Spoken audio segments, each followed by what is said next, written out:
નમસ્કાર દર્શક મિત્રો, જનાર્પણ ન્યૂઝમાં આપનું સ્વાગત છે। મોદીજીના આશાસ્પદ બુલેટ પ્રોજેક્ટમાં પૈસાની રાહ જોતા અમરકુંજ હાઉસિંગ કોઓપરેટિવ સોસાયટીના રહીશો। વડોદરાના અમરકુંજ કોઓપરેટિવ હાઉસિંગ સોસાયટી એટલે વિશ્વામિત્રી ટાઉનશીપના રહેવાસીઓ દ્વારા 2016માં વડાપ્રધાન નરેન્દ્ર મોદીનો ડ્રીમ પ્રોજેક્ટ બુલેટ ટ્રેન માટે જમીન સંપાદક કરવામાં આવી હતી। 5 કરોડ 21 લાખમાં આ સોદો નક્કી કરવામાં આવ્યો હતો, જેમાંથી બુલેટ ટ્રેન દ્વારા 4 કરોડ રૂપિયા અમરકુંજ આવશે અને આપી દેવામાં આવ્યા હતા।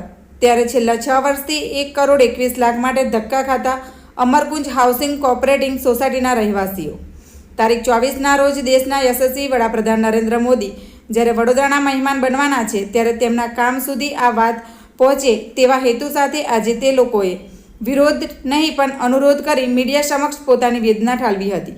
છેલ્લા 6 વર્ષથી અનેકો જગ્યા ધક્કાભાઈને થઈ ચૂકેલા અમરકુંજ હાઉસિંગ કોઓપરેટિવના રહેવાસીઓએ જણાવ્યું હતું કે તેમનામાંથી કોઈએ અરજી કરી હતી, જેથી અમારું કામ અટકી પડ્યું છે। ત્યારે કોઓપરેટિવ સોસાયટીના પ્રમુખ કમલેશ શિંદે જણાવ્યું હતું કે અમારી કોઓપરેટિવ હાઉસિંગ સોસાયટીની બોડી કાયદેસર છે, બંધારણ મુજબ અને તમામ પ્રોટોકોલ મેન્ટેન કરેલા છે। જે કોઈ વ્યક્તિના કારણે સોસાયટીના 1 કરોડ 21 લાખ છેલ્લા 6 વર્ષથી બાકી છે તે યોગ્ય ન કહેવાય। જેથી અમે તંત્રને તેમજ દેશના વડાપ્રધાન નરેન્દ્ર મોદીને જે વડોદરાના મહેમાન બનવાના છે તેમને અનુરોધ કરીએ છીએ કે અમારી સમસ્યાનું નિરાકરણ લઈ આવે। Bureau report, જનાર્પણ news.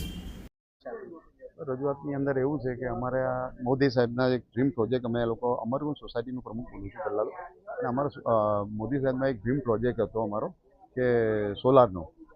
હવે અમારા સોસાયટીની અંદર અમારે એક કોમન પ્લોટ હતો, એ બુલેટ ટ્રેનની અંદર કોમન પ્લોટ અમારો 666 મીટર જેવો ગયેલો છે।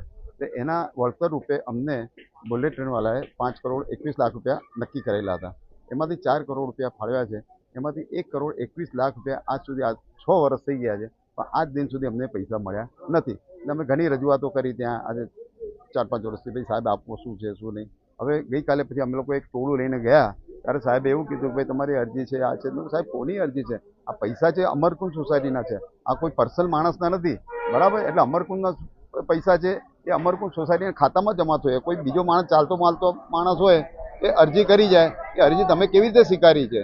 એટલે સાહેબ અમે તાત્કાલિક, કારણ કે આ 6 વર્ષનું વ્યાજ અમારે કમસે કમ 1 કરોડ 21 લાખનું 50 થી 55 લાખ રૂપિયા વ્યાજ થઈ જાય। હવે અમારી સોસાયટી સાહેબ મધ્યમ વર્ગની સોસાયટી છે, આજે 50 થી 55 લાખ રૂપિયા સોસાયટી જો જતા રહે તો આજે મધ્યમ વર્ગની સોસાયટી કેવી રીતે સહન થાય? એટલે મારું તો તાત્કાલિક મારા પીએમ સાહેબ હવે આવી રહ્યા છે, એટલે અમારી એવી રજૂઆત છે કે અમારી રજૂઆત તમે પીએમ સાહેબ સુધી મૂકો કે ભાઈ આ એક બરોડાની અંદર એક 324 મકાનની સોસાયટી છે, એમ તો ગુજરાતમાં પહેલો પ્રોજેક્ટ થયો છે, આ તમે એમને જે પૈસા આપેલા એનો સારો સદુપયોગ થયો છે અને 324 મકાનોમાં સોલાર લાગેલા છે।